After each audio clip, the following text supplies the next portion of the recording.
Hello, everyone, and welcome to the show. I'm Martin Willis, your host, and I was on vacation last week. I thought the show that I had pre-recorded was a great one, and if you haven't checked it out, I love when academics look into this.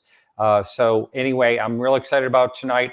I have longtime UFO researcher Larry Holcomb on. He was on, I think, 8 or 9 years ago, and he has been around and looking at this topic all the way back, I believe, since 1960 or thereabouts. And so he's seen all the changes coming along, and we're going to be talking about that. First of all, I just had something happen. I think it's kind of funny. People say that, well, you'll hear in the video a little bit later on. I've been teased a little bit. But anyway, happened to get out of the car. A friend of mine was looking at real estate up in Myrtle Beach.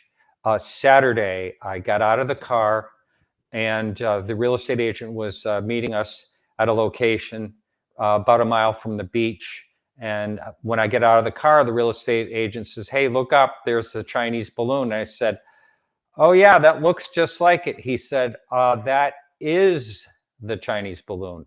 So I said, "Really?" So anyway, standing there, and I see a jet fighter coming along. And so I'm going to show you this.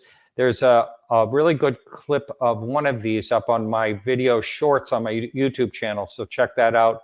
You can see it much clearer. These videos, because they're vertical, they come out really small. But here it is, first of all. Looking at the Chinese balloon. And when it gets over the ocean, they're sending one from Virginia.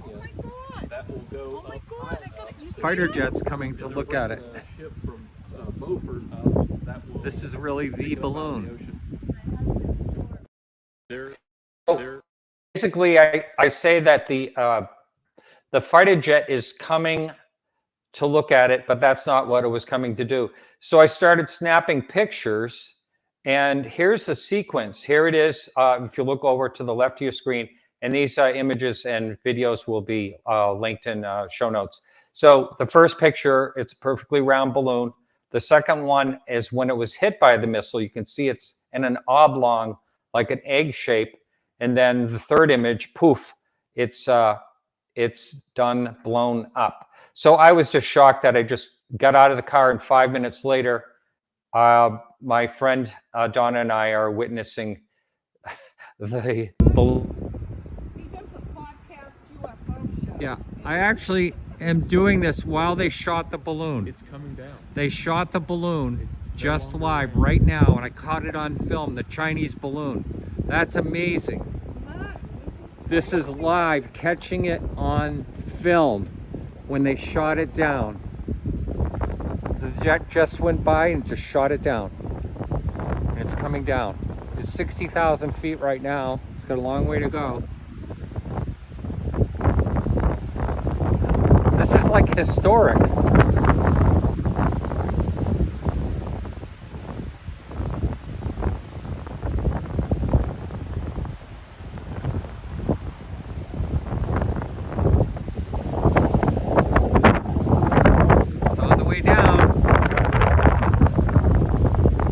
We are right now, what's the town this is? Surfside Beach, near Myrtle Beach, South Carolina. So anyway, let's see, let me get this image down. So a lot of people have been teasing me, do you think they shot it down? Are you sure? Because I repeated myself so many times. But anyway, I was just so shocked. I was actually thrilled to be there just at that moment. I mean, I wasn't even out of the car for 5 minutes when they shot it out of the sky. So that was pretty exciting. And now this is a picture of the recovery effort. This thing was the size of 3 school buses. And of course, you know, China says that it was a weather balloon, but we'll find out exactly what it is, because we're going to be able to get the all the equipment that it had, a payload, 1,000-pound payload or so. But anyway, it was fun. You know, I kept my eyes to the sky, like I always say. And anyway, I got to witness that. So thank you for listening to me say that the balloon was shot down. And here's our guest, Larry Holcomb. Welcome to the show, Larry. Thank you. Good to be here, Martin. That was really fortunate that you were able to see that and get that on film. That's Well, really that's really it is special. fun, and the BBC called me, that night to talk to me because I put it up on Twitter. But the thing that's I find out later that people were watching it for like hours, and got bored and went in, and I just happened to step out of the car when it was shot. So yeah, it was really good timing. Yep. Good Serendipitous. luck. Good Yeah, catch. yeah. So Larry, thanks so much for coming back on the show, and it's been a while. And so there are a lot of new people, especially since then. It's been 8 or 9 years since you've been on. So if you would, please give your background. You got into UFOs way back. So let's talk about that. Yeah, goes back to 1960 when I was a junior in high school, and I had read several of Major Donald Keyhoe's books. Keyhoe was assigned to investigate the UFO issue for True magazine, and he didn't really want any parts of it. He thought the whole thing was ridiculous. But once he got into it, and I think it was Ken W. Purdy that assigned him, who was editor of True magazine, assigned him to the job, and Kehoe took it reluctantly. But after he got into it and started investigating the subject, he did a turnaround. He became a believer that these things were there and existed, and he didn't know what they were. And it was only until a scientist that he was interviewing told him, well, during the interview, and they were talking about what they could be, what are they, where do they come from? And the scientist did this, and it stunned Kehoe that the scientist was telling him that he believed them they were extraterrestrial. Anyway, I was fascinated by Kehoe's books, so I became involved in the subject. It became an avocation with me, and when I took early retirement, I decided that I wanted to write a book that would address the population that has an interest in the subject, but no real deep background. And I wanted to address how the government, the CIA, the FBI, all of the security agencies were handling the thing and what was being concealed from the public and how it was being concealed. So that's how the book came about. I think I'm proud of it. I think it's done a reasonable job to go into the background of the administrations, the various administrations, how they handled it, what they were told, who was told what, and make no mistake, not all presidents were given thorough briefings on it. The presidents were only briefed as far as the intelligence community felt they were worthy, if you will, for lack of a better phrase, of knowing the facts. So Truman knew, Eisenhower knew, was well briefed. Kennedy, his involvement was extraordinary, which I go into in the book. Um, the other presidents, Lyndon Johnson, certainly had an interest in it, but his interest, I think Lyndon Johnson was afraid of the subject. Uh, he knew what had happened to John Kennedy. He wasn't sure about anything, and I think he was very reluctant to even touch on the subject. But anyway, don't want to go into all the presidents, but the presidents that were briefed in some detail were Ronald Reagan, of course, George H.W. Bush, as director of the CIA, knew probably not everything, but a great deal of background. George W. Bush, Clinton, probably not at first. I think Clinton got into it later in his administrations. But, and as far as Obama, I think that he was briefed to some degree. But as you get into modern times, these presidents come under, well, they're given background on what they can talk about and what they can't talk about. And how well they're versed, how well they are brought into the loop of knowledge, just depends on who they are and how the intelligence community embraces them. So that's how the book came about.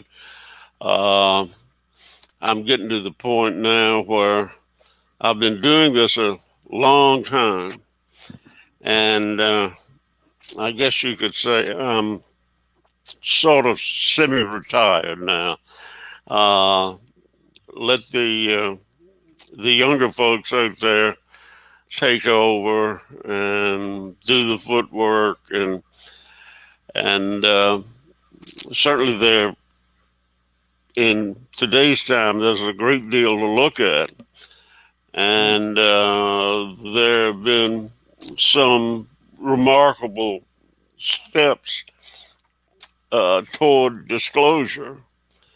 We're certainly not there yet, but the door has been cracked by the federal government. So we're at a very unusual time. I'm not out pounding the ground anymore, but I'm keeping a close eye on things, and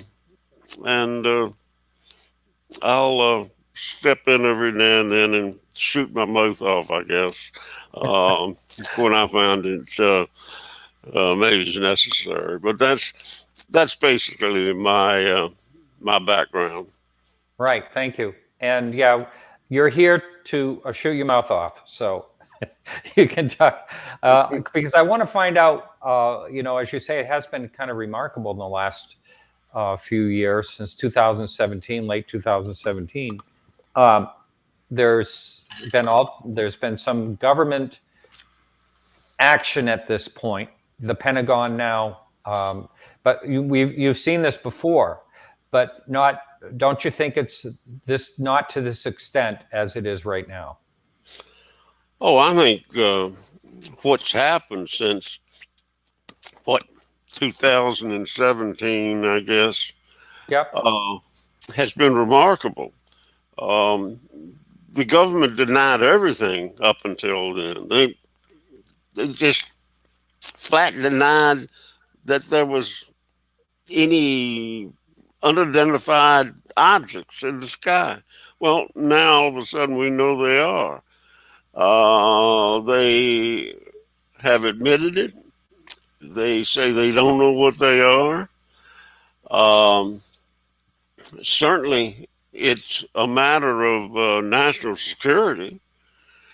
Um, so that's a big step. I mean, a huge step for the government to acknowledge that our sovereign airspace is being overflown by vehicles of an unknown origin that happen to show uh, particular interest in our nuclear facilities. Not, Yes. not only nuclear missile facilities, but power plants, atomic power plants. They are interested in everything that is being done worldwide with nuclear energy. Um, why? Who knows? Um, uh, 10 years ago, if you asked me what I thought they were for sure, I would say extraterrestrial visitors. Now I'm not so sure. I mean, we're talking about dimensional uh, subjects living in a world where there are multiple dimensions and time travelers and what have you. I still think the extraterrestrial hypothesis remains the best. But I'm I don't rule anything out anymore. Nothing. It's I, everything when we look at what the Webb telescope is telling us, what Hubble is telling us, we really get a concept of how vast the universe is and how little we know about it. It's a matter of everything we learn how much we don't know. It's it's an amazing time. Uh, I'm I don't know how long I'll be around if I'll see any major developments, but it's certainly a great time for younger folks that are coming up, especially scientists that are now taking this subject very seriously. Yes. I love the fact that that's happening. Yeah. Um, the Taking Harvard PhD and a world-renowned Italian astrophysicist, talking about that they've they're looking into it seriously enough to to even checking out shows like this and other shows that discuss the topic. That would have never happened before. So and I agree with you too. I mean, I think the most logical possibility is that what we're seeing is extraterrestrial, but it definitely could be something interdimensional as well, or something that we haven't even thought of. I mean, or a mix or a of mix. all of it. Yep, that's right. Yep, You don't rule anything out. that's right. Something I neglected to do real quickly. I'm going to share this. This is this week's blog with that Charles Lear wrote. It's called "When UFO Abduction Research Went Mainstream," and it talks about the different people that got involved, like Bud Hopkins, and it goes through and John Mack and all that. So check it out over at podcastufo.com. And I just forgot to do that in the beginning of the show. So yes, I think there's the more I've looked into. I've done this show a much shorter time than you've been researching, but it's over 11 years now, and I feel as though I don't know any more about what's going on. I may have more questions than I did in the beginning, which I think questions are good to have. Well, that's exactly right, Martin. The more you know, the more questions you have, Yeah. and it's. I mentioned we were talking before the show started about the History Channel, which I hold at arm's length because I know that those shows can be, well, the production of the shows can be uh, somewhat pumped up beyond reality. So, but with that in mind, I am particularly fascinated by the History Channel's The Secret of Skinwalker Ranch. It appears to me that there's something there. There's without question there's something there. Now, I'm sure the show is being produced so that it'll bring people back week by week by week. But there is something going on out there. I don't think the federal government would have been involved in it like they were with Robert Bigelow if they didn't think that there was something special going on out there. So that's, I'm fascinated by that. Who knows? It's just another piece of the puzzle. So we'll see. But I keep an interest in that, and I keep an eye on it. Yeah, yeah. What do you think about? Have you looked at all into the reports that have come out, and as far as what the government has actually been looking, the task force, and then these other things with ridiculous acronyms. Now it's the AARO or something like that. But anyway, that they're actually looking into UFO cases now. Supposedly, they're going to start looking from 1940, what you call the golden years of UFOs forward, which before they were only looking at from 2004, I believe, forward. And now they're supposedly going all the way back to look at cases. And a lot of them will include, of course, what happened at missile silos and things like that. Well,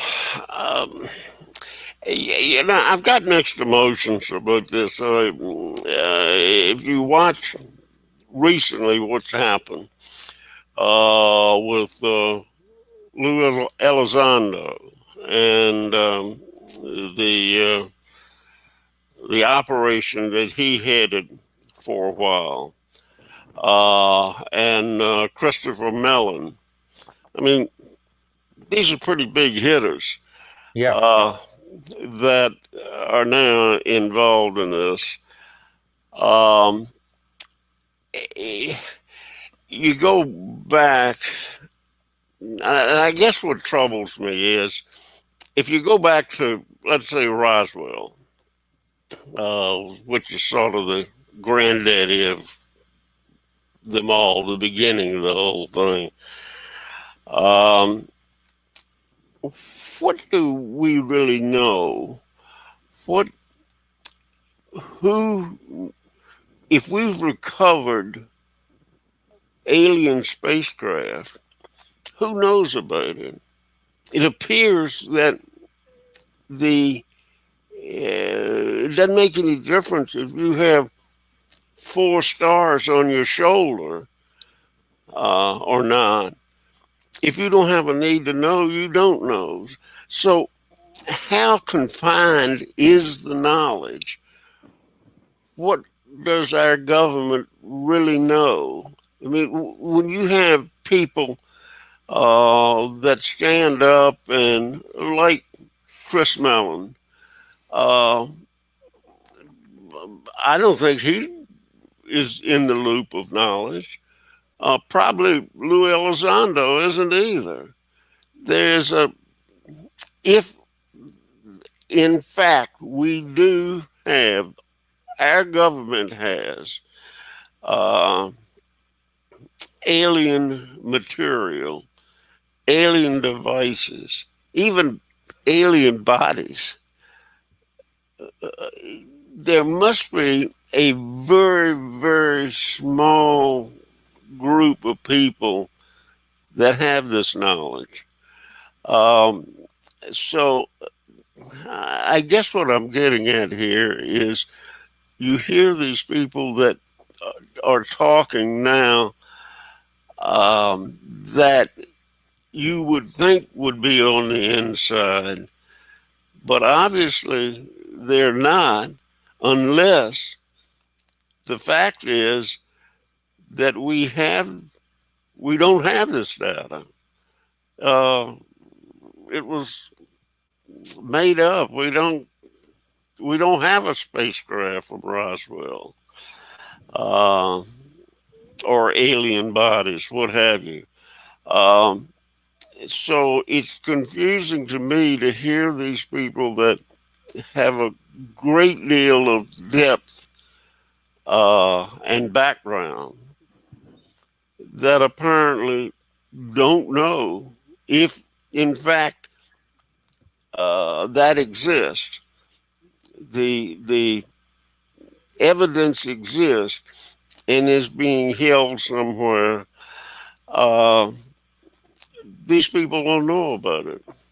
So I, you know, I, I wave back and forth. Sometimes I think, well, yeah, somebody's got it under lock and key somewhere, but how come these people with such great background don't know about it?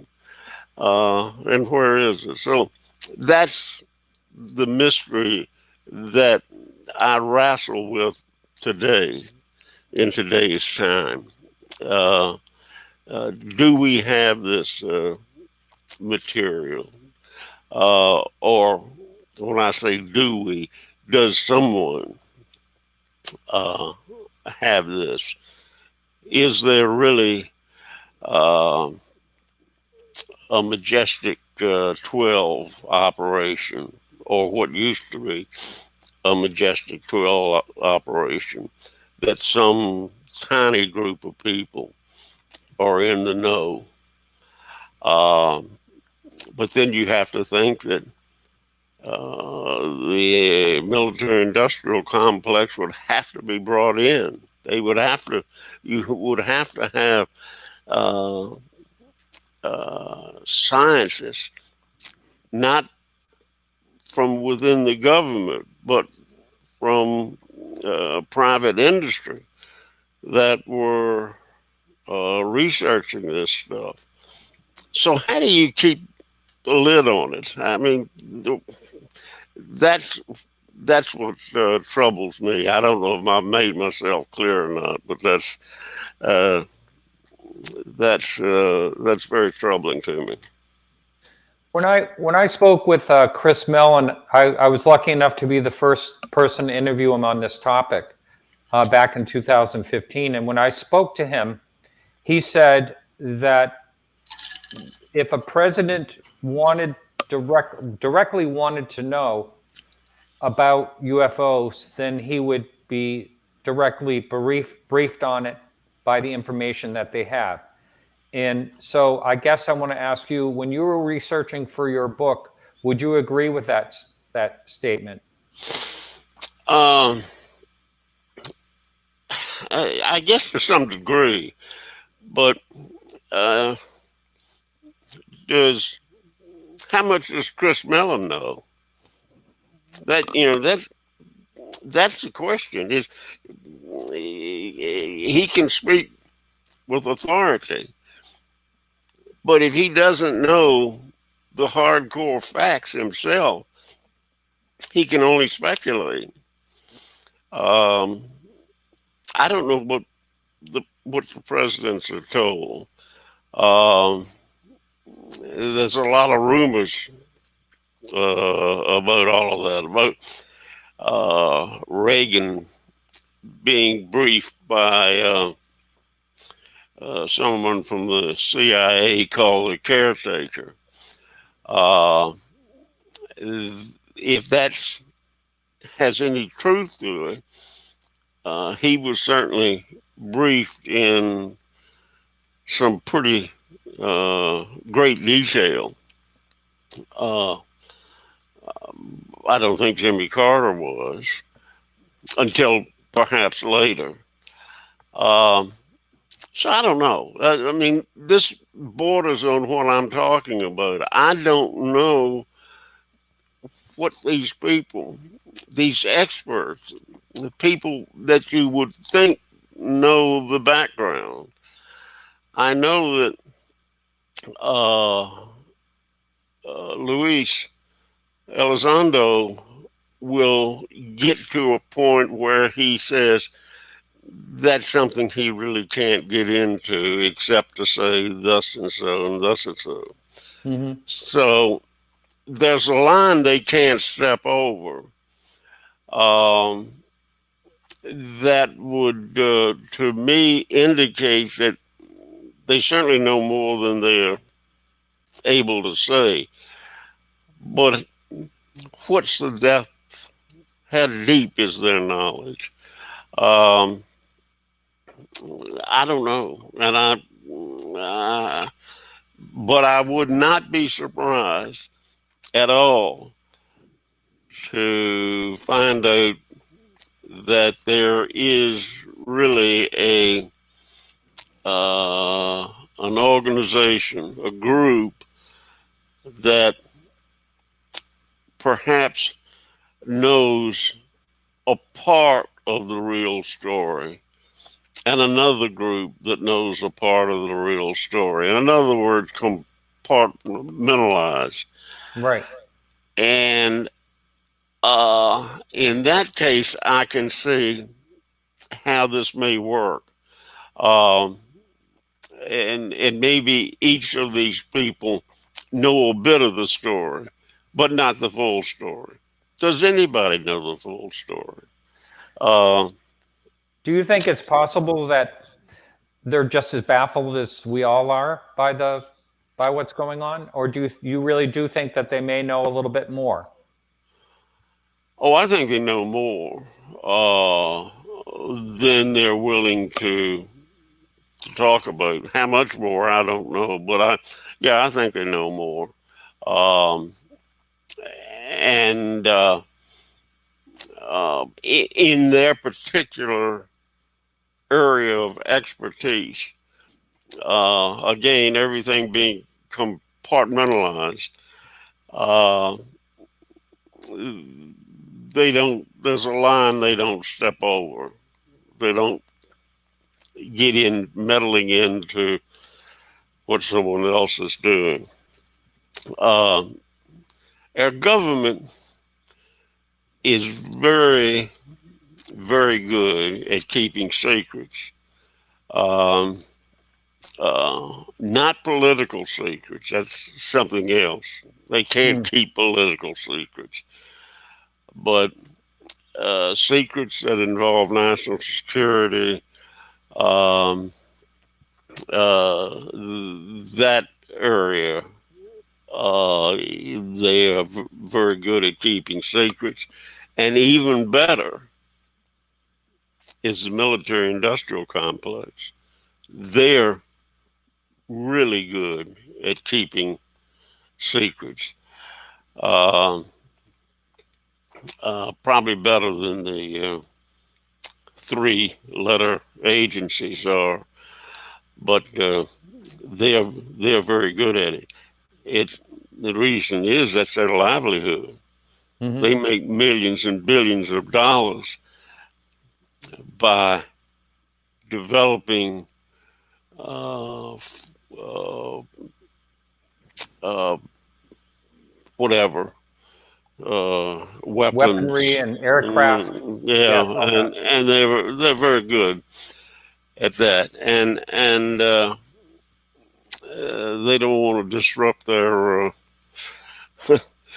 the golden goose, so to speak. But anyway, no, the military-industrial complex is deeply involved in all of this. But how much? I mean, that's the question. We get bits and pieces of the puzzle, and we've been getting a lot of that recently. So we'll see. Yeah. Yep.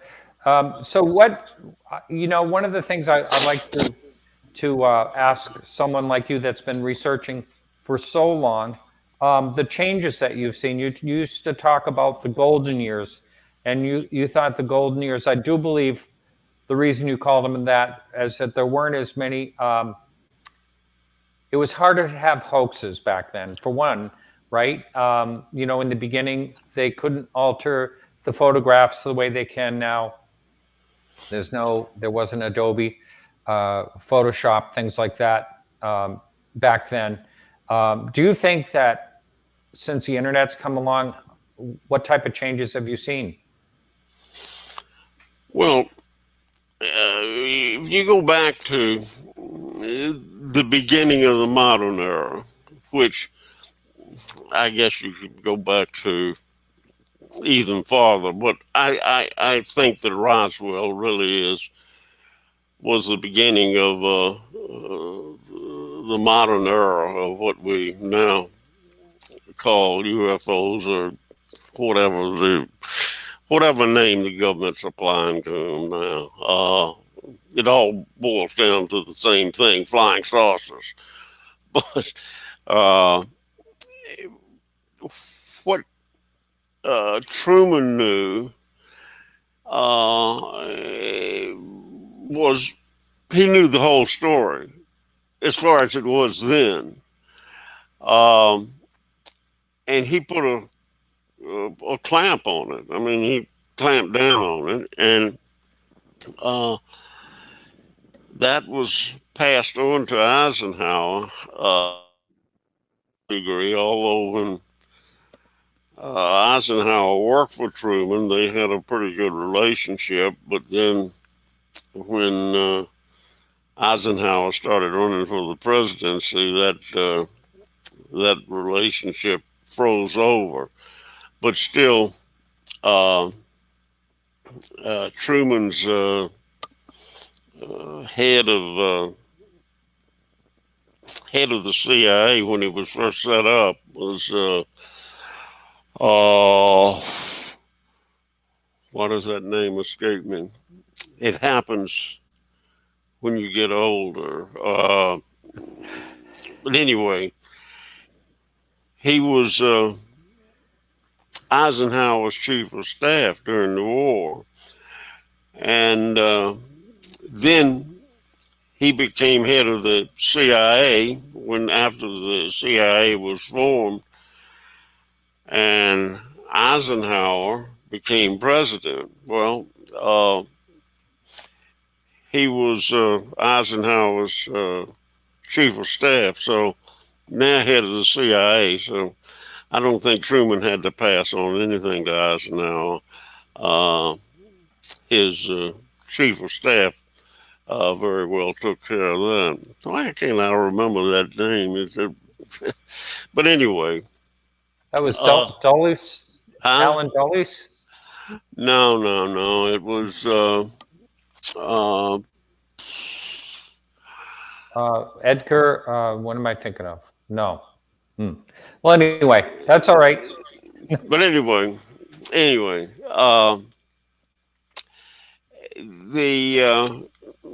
so these were what I call the golden years. There was a lot of knowledge, as best they had then, and they kept it quiet. They denied everything. As time has passed, the internet has made keeping secrets very hard. Finally, it was divulged that a place called Area 51 exists. The government finally admitted it, denied it for how many years, and then finally admitted it. So it's things like this that are bubbling to the surface that we wouldn't have had years ago. Um, there were some dedicated news reporters, newspaper reporters that reported various things. But I think in a lot of cases, the government had their thumb pressing down on these people. So we didn't get a lot of stuff out, but that time has passed. Um, Everything that most things now can be brought to the open, can be exposed. Certainly, we have a very secret aerial platforms that are being tested all the time. That's probably 50 years more advanced than we know of them. But, and that's being kept secret up to a certain degree. That probably people that know about it. I don't care how secret you can have airspace now in this country. There's still people that are going to see things and find out things and nose around. So yeah, it's a lot harder now. We certainly know a lot more than we did in those golden years. It was very easy to conceal, and certainly not so easy nowadays. I hope that's a reasonable answer to your question. Sure. Did you ever actually do any investigating yourself? Talk to witnesses or anything like that? Oh yeah, I well, I spent time. As a matter of fact, spent the night with Robert Emenager at his retirement home in Arkansas, discussing. And if you remember Robert Emenager, I guess, who was a co-producer of the extremely well-made documentary from 1975, I think, that UFOs, past, present, and future. Oh, yeah. Mm-hmm. Very well done, narrated by Rod Serling, and Yep, that's right. Yep. just a wonderful production. And Bob told me, sitting at his kitchen table, that they were to be given 35 millimeter film of a UFO landing in New Mexico at what Air Force Base. Again, Martin, I forgive me for my lack of recall, but anyway, that they were going to be given this 35 millimeter footage, 600 feet of it, to use as the dramatic closing of that program. And that was just before they started production. That was withdrawn. Watergate had just reared its ugly head. Oh, yeah. And apparently the White House was behind this production, according to what Bob Emenager told me. And so the Nixon White House did not want to get into anything that was controversial anymore. And so that was withdrawn. But the government continued to support Ebenezer in his production efforts. So a lot of good things came out of that. But that's just one example. But yeah, I've done a lot of footwork, gone to a lot of presidential libraries, which are quite interesting. That's something I found. That's one part of the government that really works. Presidential libraries are great. They are perfectly willing. If you say you want information on UFOs, they know exactly where it is and they can show you. They'll bring all of the files out, carts full of them, and just help you any way they can. That was a wonderful, wonderful experience working with presidential libraries and their librarians. But so yeah, it's a lot of legwork involved. It's a lot of money involved in it. You got to spend a lot of money, and it's a lot of traveling. You can't fly around the country on a shoestring. It takes money. That's right. That used to fascinate me. How Dr. Alan Hynek would just show up like a day after an incident. He would just fly. This was after, Project Blue Book. So he would just jump on a plane and just go, which was expensive, even, at the time. Sure. Relatively expensive. So, but yeah, he went all over the place. And for you to do the research in the libraries, I'm surprised that I didn't even realize that you can ask if there's any UFO material and they'll let you know where it is. Yeah. I was hesitant initially to go into a presidential library and say, well, I'm writing a book on presidents and UFOs.